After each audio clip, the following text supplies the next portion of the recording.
প্রশ্নের উত্তর যদি সঠিকভাবে দিতে পারে তাহলে বুঝে নেবে সে তার দাবিতে সত্যবাদী। যত বিরোধিতা করো না কেন তার মিশনকে তোমরা ঠেকাইতে পারবে না, তার মিশনকে ঠেকাইতে পারবে না যত বিরোধিতা করো না কেন। তিনটা প্রশ্ন শুনলো, শোনার পর তারা মক্কায় আসছে। আসার সাথে সাথে মক্কার সব কাফের মুশরিকরা তাকে ঘিরে ফেলছে যে এখন তো সমাধান চলে আসছে। কিরে কি বললো আহলে কিতাব আলেমরা?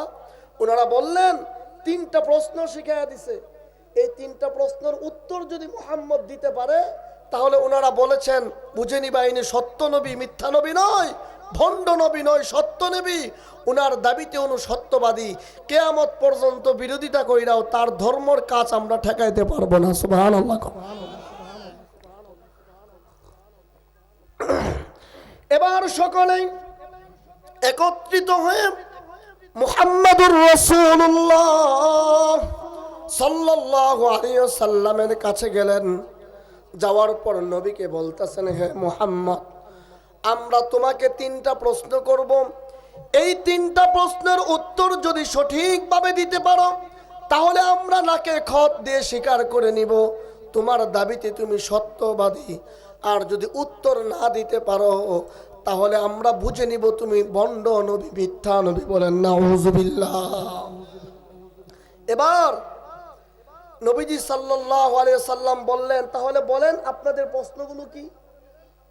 এক নম্বর প্রশ্ন, হে মুহাম্মদ, যদি সত্যি নবী হয়ে থাকো আমাদের প্রথম নাম্বার প্রশ্নের উত্তর দিবে।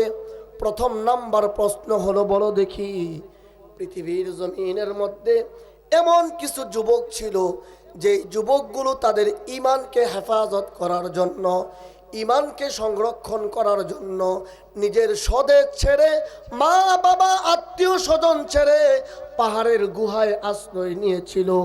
এই যুবকদের ঘটনা আমাদেরকে শোনাও। যদি শোনাইতে পারো তাহলে বুঝবো তোমার দাবিতে তুমি সত্যবাদী, অন্যথায় তুমি হচ্ছ মিথ্যাবাদী। এক নাম্বার।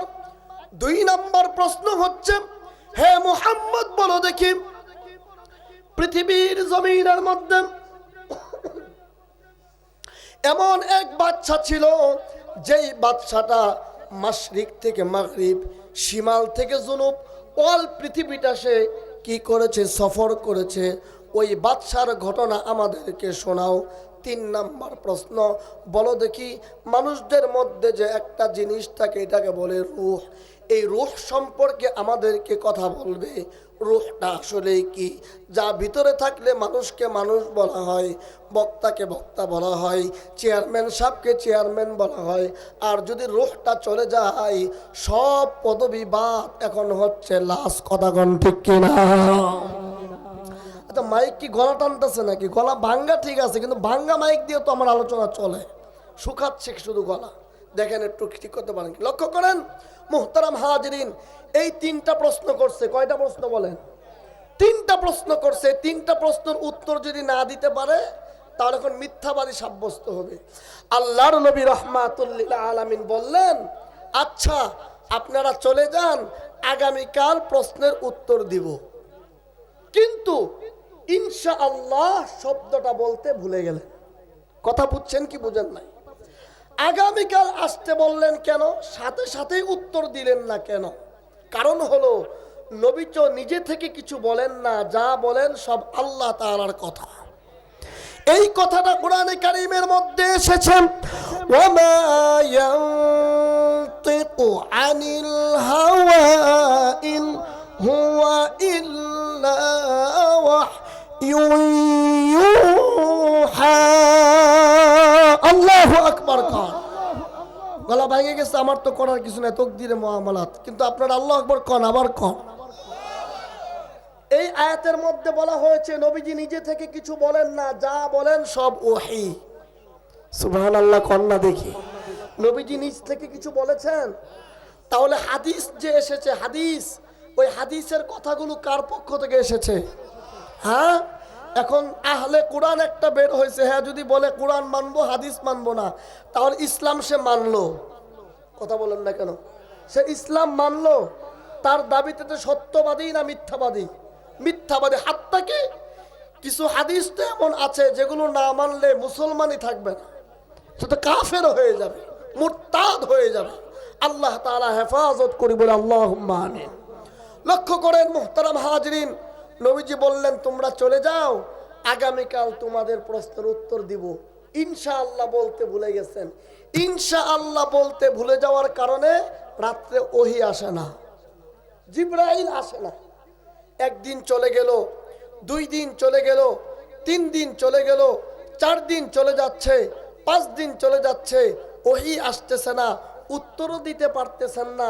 এখন বলেন তো মক্কার অবস্থাটা কি? কেমন নবীজির উপর কেমন চাপ আসতেছে বলেন।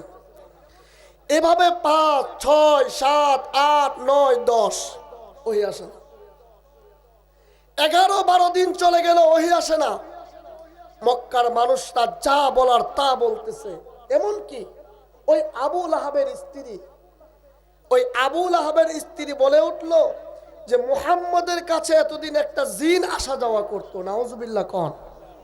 ওই জিন যা বলতো আবুল তাবুল এগুলোই আমাদেরকে শোনাইতো। জিন এখন আসেও না আর বলতেও পারে না, চিল্লায় বলেন নাউজুবিল্লাহ। এমন জঘন্যতম মন্তব্য রসুলকে নিয়ে করা হচ্ছে। রসুল তো সেজদায় পড়ে কাঁদতেছেন, কেন জিব্রাইল আসতেছে না? এভাবে 11, 12, 13, 14 দিন পার হয়ে গেল। 15 দিনের মাথায় আল্লাহ সুবহানাহু ওয়া তাআলা জিব্রাইলকে পাঠাইলেন। সুবহানাল্লাহ। 15টা দিন পর জিব্রাইল আলাইহিস সালাতু ওয়াস সালাম কমপ্লিট সূরাতুল কাহাফ এবং সাথে 70,000 রহমতের ফেরেশতা নিয়ে রহমাতুল লিল আলামিনের কাছে হাজির হলেন। কয় হাজার ফেরেশতা? আরো জোরে কোন। আচ্ছা আপনারা কি কথা বুঝতেছেন? সঙ্গত কারণে গলা ভেঙে গেছে, আমার বলতে কষ্ট হচ্ছে, আপনারা বুঝলে আমি বলবো কি? আচ্ছা, সামনে যদি আল্লাহ তাআলা আসার সুযোগ দেয়, ভালো থাকলে তখন না আর একটু মজা করে বল, কথা কোন ঠিক কিনা? এখন তো পরিচয় পেয়ে গেছেন যে আপনাদের সাথে আমার রক্তের সম্পর্ক। আবার আমাদের প্রধান অতিথি উনি আমার জুমার মুসল্লি, এটাও তো আমি জানি না। যাই হোক মুহতারাম হাজরিন, কয় হাজার ফেরেশতা? 70,000 ফেরেশতা। জিব্রাইল আলাইহিস সালাম 70,000 রহমতের ফেরেশতা সাথে নিয়ে কমপ্লিট সূরা কাহাফ নিয়ে রাসূলের দরবারে উপস্থিত। সুবহানাল্লাহ। কাফের মুশরিকদের পক্ষ থেকে যে 3টা প্রশ্ন করা হয়েছে, ওই 3টা প্রশ্নের মধ্য থেকে 2টা প্রশ্নের উত্তর আল্লাহ সুবহানাহু ওয়া তাআলা সূরা কাহাফের মধ্যে জানায়া দিয়েছেন। আরেকটা প্রশ্নের উত্তর সূরা কাহাফের আগের সূরা বনী ইসরাইলের মধ্যে জানায়া দিয়েছেন। এবার কেন ওহী আসলো না, এটাও আল্লাহ তাআলা সূরা কাহাফের মধ্যেই বলেছেন। সুবহানাল্লাহ বলবেন না? আল্লাহ বলেছেন ওয়ালা তাকুলান্না লিশাইইন ইন্নী ফাইলুন যালিকা গাদান ইল্লা আইয়াশা আল্লাহ। আল্লাহ এখানে জানাইছেন যে নবী সামনে থেকে যখন প্রতিশ্রুতি দিবেন ইনশাআল্লাহ বলবেন। সুবহানাল্লাহ কোন না কেন? তাহলে এখান থেকে আজকে একটা সবক, আমরা যখনই মানুষকে প্রতিশ্রুতি দিব সাথে ইনশাআল্লাহ বলবো, কথা কোন ঠিক কিনা? আগামীকাল দুস্থ বলছে আগামীকাল অমুক জায়গায় মাহফিল যাবেনি, হ্যাঁ যাবো, না ইনশাআল্লাহ যাব। বলেন না কেন? বলেন ইনশাআল্লাহ যাব। শাশুড়ি ফোন দিছে জামাই বাড়িতে আইও কালকে পিঠা বানাবো, শীতের পিঠা। এখন বললেন হ্যাঁ আম্মা জান পিঠা বানাবেন, যাবো না মানে না ইনশাআল্লাহ আম্মা জান যাবো। বলেন না ইনশাআল্লাহ? সবক নিতেছেন এটা একটা, বলেন ইনশাআল্লাহ। হ্যাঁ আগামীকাল বাজারে দেখা হবে, আগামীকাল তোমার পাওনা টাকা দিব, এই সব কথা যে বলবো ইনশাআল্লাহ।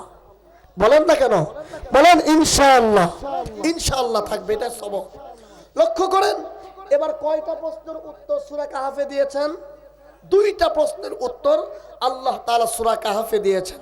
আল্লাহ তাআলা বলেছেন নাহনু নাকুসসু আলাইকা নাবাআহুম বিল হক। আল্লাহু আকবার কান।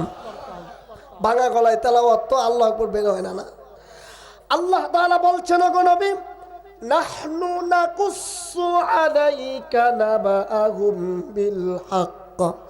ওই সমস্ত যুবকদের ঘটনা যেইভাবে ঘটেছিল যথাযথভাবে আমি আল্লাহ আপনি নবীকে শোনাবো।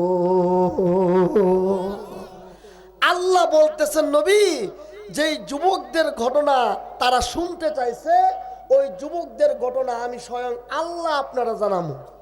সুবহানাল্লাহ কয় না দিয়ে আল্লাহ তাআলা নবীকে জানাইছেন। নবী চলে গেছেন, নবী তো নাই, নবীর জিন্দা মুআজিজা কোরআন আছে না নাই? জোরে বলেন, আছে না নাই?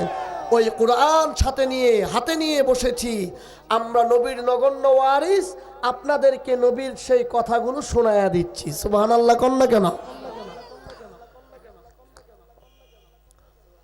যথাযথভাবে বর্ণনা করছেন আল্লাহ সুবহানাহু ওয়া তাআলা। বলছেন, ইন্নাহুম ফিতয়াতুন আমানু বিরাব্বিহিম ওয়াজিদনাহুম হুদা। আল্লাহু আকবার কোন। ওগো নবীজি, যেই যুবকদের সম্পর্কে তারা জানতে চেয়েছে, ওই যুবকরা ছিল এমন কিছু যুবক যারা তাদের রবের প্রতি ঈমান এনেছিল। তাদের রবের প্রতি ঈমান আনার কারণে আমি আল্লাহ তাদের ঈমানকে আরো বৃদ্ধি করে দিয়েছি। মানে হলো, এক দেশের বাদশা, সে মুশরিক, শুধু মুশরিক না, প্রজাদেরকেও মুশরিক হতে বাধ্য করে। এই বাদশাকে বলা হয় তাগুত। কি বলেন? তাগুত। ফেরাউনের মতো। আবার আরেক ফেরাউন বিদায় নিছে আমাদের কাছ থেকে। কথা কোন ঠিক না বেঠি? আনন্দিত হয়েছেন না বেজার হয়েছেন? দেখি কারা কারা আনন্দিত হয়েছেন। লিল্লাহি তাকবীর। মাশাআল্লাহ, সবাই আনন্দিত। লক্ষ্য করেন, ওই তাগুত বাদশা নিজেও মুশরিক, প্রজারাও মুশরিক, মানে পুরা রাজ্যটাই মুশরিক। আল্লাহর ইবাদত কেউ করে না। নাউজুবিল্লাহ বলবেন না? এমন একটা সমাজ যেখানে মা, ভাই, দাদা, দাদি, নানা, নানি, খালা, খালি যা আছে, আগা আগুড়া, বাদশা পর্যন্ত সবাই মুশরিক। এমন একটা সমাজ, এমন একটা রাজ্য থেকে কিছু যুবক তাদের রবের পরিচয় খুঁজে নিয়েছে। সুবহানাল্লাহ। যখন এই যুবকদের ঘটনা বাদশার কানে গেছে, বাদশা, আপনি যেই রবের ইবাদত করেন, আপনার প্রজারা যেই রবের ইবাদত করে, আপনার রাজ্যে কিছু যুবক এমন আছে যারা এই রবের ইবাদত করে না, তারা আলাদা একটা রবের ইবাদত করে। বাদশা কয়, তাই নাকি? তাড়াতাড়ি এদেরকে গ্রেফতার করে নিয়ে আসো। কথা কোন ঠিক কিনা? মনে করছে গ্রেফতার করে নিয়ে আইমু, ধমক টমক দিমু, ঠিক হয়ে যাও। কথা বুঝেন নাই কথাটা? বলবো যে সাবধান হয়ে যান, নয় কিন্তু আর বাঁচতে পারবি না, তোর বাপ বাঁচবো না, তোর 14 গোষ্ঠী বাঁচবো না। আমাদেরকে জেলে নিয়ে কিন্তু এগুলাই কইছে। কথা কোন ঠিক না বেঠি? এইটাই কইছে। ভালো হয়ে যা, আর কথা কইস না, গরম গরম কথা কইবি না মাহফিলে। আর যদি কস, তাহলে কিন্তু সামনে আর এই বাংলাদেশের সবুজ বাংলার চোখে দেখতে পারবি না। এগুলা কইছে কি কয় নাই? কম। ওই মামুনুল হক সাহেবের স্ত্রীকে উনি যে মিথ্যা জবানবন্দি দিচ্ছে, কেন দিচ্ছে জানেন? ওনারা এই ভয় ভীতি দেখাইছে। কথা কোন ঠিক কিনা? মহিলা মানুষ তো বুঝতে পারে নাই, এজন্য তাদের ভয় ভীতি শিকার হয়ে মিথ্যা জবানবন্দি দিয়েছে। তার ছেলেটাও মিথ্যা জবানবন্দি দিয়েছে। কিছুদিন পরে কিন্তু সত্য কথা ঠিকই বলেছে। চিৎকার করে বলেন ঠিক না বেঠি? কিছুদিন আগেও, বলবো কি বলবো না, কিছুদিন আগেও আমার যদি গলাটা ঠিক থাকতো, আজকে দেখতেন আমি কিভাবে কি বলতাম। এমন কিছু কিছু কথা বলতাম যেগুলো আপনারা মনে করেন জীবনেও শুনেন নাই। ঢাকায় এক লোক আমাকে বলতেছে যে মামুনুল হক সাহেব এত বড় আলেম, আপনারা বলেন আল্লামা, উনি আরেকজনের স্ত্রী নিয়ে রিসোর্টে যায়। নাউজুবিল্লাহ কইবেন না? আমি বললাম না, উনি তো বিবাহিত স্ত্রী নিয়ে গেছে, কই ডকুমেন্ট কি? আমি বলেছি, আজ বাটা বলেন দেখি, বিয়ের জন্য কাবিননামা শর্ত, এটা কোন শরীয়তে পাইছেন আপনি? কথা বলেন, কথা বলেন না কেন? বিয়ের জন্য কাবিননামা শর্ত, এটা তো ইসলামের মধ্যে নাই। ইসলাম হলো ইজাব কবুল, সাক্ষী। কথা বলেন না কেন? ইজাব কবুল সাক্ষী, এই কাবিননামা এটা হচ্ছে মানুষ রচিত সংবিধান। কথা বলেন ঠিক কিনা? মামুনুল হক সাহেব মানুষ রচিত সংবিধানকে 5 পাই মূল্য দেয় না। যেখানে আল্লাহর সংবিধান রয়েছে, মানুষের সংবিধান থাকা না থাকা কোনো যায় আসে না। এই সমস্ত এখনো স্বৈরাচারদের দূষররা আমাদের মাঝে আছে। এটা কিন্তু এই ঘটনা ঘটেছে স্বৈরাচার সরকার যাওয়ার পরে। আমি তাকে আমাদের গ্রামের বাসায় বলে ছাই দিয়া যখন ধরছি, মানুষজন জমে গেছে। পরে সবাই বলে হুজুর হুজুর থাক থাক, মনে কিছু নিয়েন না, একটাকেও ছাড় দিবেন না। হক যেখানে, বাতিল পালাতে বাধ্য হবে। জাহাল হাক্কু ওয়া জাহাকাল বাতিল ইন্নাল বাতিলা কানা যাহুকা। ঠিক কিনা জোরে বলে? লক্ষ্য করেন, এবার এই বাদশা বলল ওই যুবকদেরকে ধরে নিয়ে আসুন। এবার মানুষ পুলিশ বাহিনী গিয়ে যুবকদেরকে গ্রেফতার করে বাদশার সম্মুখে যখন নিয়ে আসছে, এখন যুবকরা জানে আমরা তো এমন রবের প্রতি ঈমান এনেছি যেই রবের প্রতি ঈমান এই বাদশা আনে নাই, আমাদের বাপদাদারা আনে নাই, শুধু আমরাই এই রবের পরিচয় খুঁজে নিয়েছি। আর বাদশা যেই রবের ইবাদত করে, ওই রবের ইবাদত না করলে শাস্তি হচ্ছে মৃত্যুদণ্ড। বলেন নাউযুবিল্লাহ। এখন মৃত্যুদণ্ডর ভয় বাদশার সম্মুখে যখন দাঁড়াইছে, মানুষ তো ভিতরে একটু ভয় কাজ করতেছে। কথা বলেন ঠিক কিনা? এই যে আমরা যদিও কথাবার্তা বলি, হুট করে যখন পুলিশ চলে আসবে একটু তো নাড়াচাড়া দিব, কথা বলে না। আরে মানুষ তো, কথা বুঝেন না কেন? নাড়াচাড়া দিব কি দিব না? এরপরে যখন ধৈর্য নিয়ে যাব, তখন সেজদায়, যখন জেলখানায় সেজদায় পড়ে যাব, তখন আল্লাহ বলবে ভয় পাস কেন লেগিয়া। এই সময় জেলখানা থেকে যখন আদালতে নিয়ে যাবে, তখন আবার পাগের মতো হুঙ্কার দিয়ে মামুনুল হক সাহেব বলবে, সামনে সেই সূর্য, ইসলামের সূর্য উদিত হবে, অপেক্ষায় থাকো। ঠিক কিনা বেঠে? ওই যে সেজদায় যখন পড়ছে, আল্লাহ তাআলা ঈমানকে মজবুত করে দিয়েছে। বলেন না আল্লাহু আকবার। লক্ষ্য করেন মুহতারাম হাজিরিন, আল্লাহ রাব্বুল আলামিন বলছেন ওই যুবকদেরকে যখন বাদশা ধরে নিয়ে আসছে, যুবকদের মধ্যে একটু দুর্বলতা কাজ করতেছিল, যুবকরা যেন ভয় না পায়। ওই সময় আমি আল্লাহ চমৎকার একটা কাজ করেছি। বলেন না আল্লাহু আকবার। আল্লাহ তাআলা কি করেছেন? কোরআনে কারীম তার প্রমাণ। ওয়ারাবাতনা আলা কুলুবিহিম ইয কামু ফাকালু রব্বুনা রব্বুস সামাওয়াতি ওয়াল আরদ। বলেন না আল্লাহু আকবার। বাদশা যখন ধরে নিয়ে আসছে, বাদশার সম্মুখে দাঁড়াইছে। এবার বাদশা যুবকদেরকে বলে, হে যুবকরা, তোমরা কোন রবের প্রতি ঈমান এনেছো? আল্লাহ তাআলা বলছেন ওয়ারাবাতনা আলা কুলুবিহিম, আমি আল্লাহ ওই যুবকদের অন্তরের মধ্যে ঈমানটাকে মজবুত করে দিয়েছি। এই আল্লাহর কোরআন সাক্ষী, মিথ্যা কথা বলছি না। ওয়ারাবাতনা আলা কুলুবিহিম, এটার আরেক তর্জমা হলো আমি আল্লাহ তাদের কলবের মধ্যে ঈমানকে গিট্টু দিয়ে বেঁধে দিয়েছি। সুবহানাল্লাহ কয় না দেখি? কি দিয়ে বেঁধে দিয়েছেন বলেন? গিট্টু দিয়ে বেঁধে দিয়েছেন। আমার আঙ্গুলটা যদি মানে মজবুত করে গিট্টু দিয়ে বেঁধে দুই পাশে দুই রশি টান দেন, আমি কি আঙ্গুল নিয়ে আসতে পারবো বাহিরে? পারবো না। ওয়ারাবাতনা আলা কুলুবিহিম, আল্লাহ বলছেন আমি গিট্টু দিয়ে বেঁধে দিয়েছি। এটা সুন্দর তর্জমা হলো, আল্লাহ বলছেন বাদশা যখন জিজ্ঞাসা করছে কোন রবের প্রতি ঈমান আনছো, তারা যেন এদিক সেদিক না হয়ে যায়, এজন্য আমি আল্লাহ তাদের অন্তরের মধ্যে ঈমানটাকে মজবুত করে দিয়েছি। সুবহানাল্লাহ। আল্লাহর মতো সত্তা যখন ওই যুবকদের কলবের মধ্যে ঈমানটাকে মজবুত করে দিয়েছেন, এবার তো তাদের আর ভয় কাজ করতেছে না, সিংহের মতো গর্জে উঠেছেন। বলেন না আল্লাহু আকবার। এবার সিংহের মতো গর্জে বলতেছেন রব্বুনা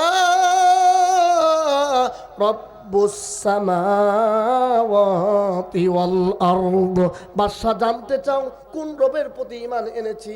আমাদের রব হচ্ছে ওই রব যে আসমানের রব, জমিনের রব, যে 7 আসমানের রব, 7 জমিনের রব। মুসলমান চিল্লায় বলেন না আল্লাহু আকবার। ঈমান তো আল্লাহ মজবুত করে দিছে।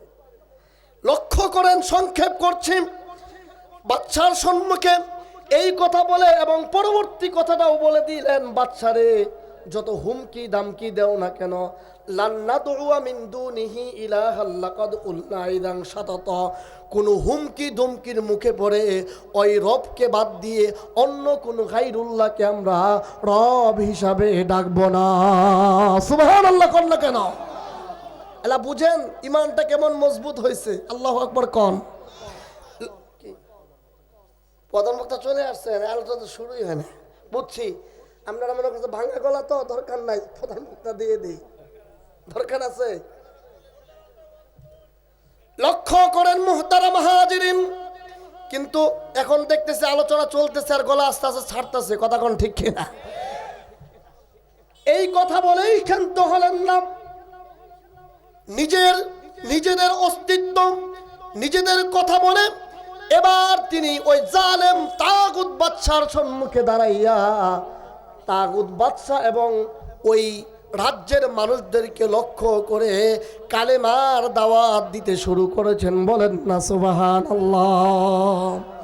উনি বলছেন, হাউলাই কওমুন আত্তাখাযু মিন দুনিহি আলিহা লাউলা ইয়াতুনা আলাইহিম বিসুলতানিন বাইয়িন। আল্লাহু আকবার। এবার দাওয়াত দিচ্ছেন যে এই যে আমাদের সম্প্রদায় বাপ চাচারা, তারা যে এই যে কিছু মূর্তি গায়রুল্লাহর ইবাদত করে, এদের সম্পর্কে তারা সুস্পষ্ট প্রমাণ পেশ করো না কেন?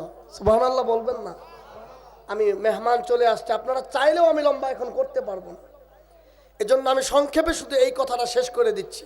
ইচ্ছা করলেও পারবো না, যেহেতু বসে গেছেন স্টেজে।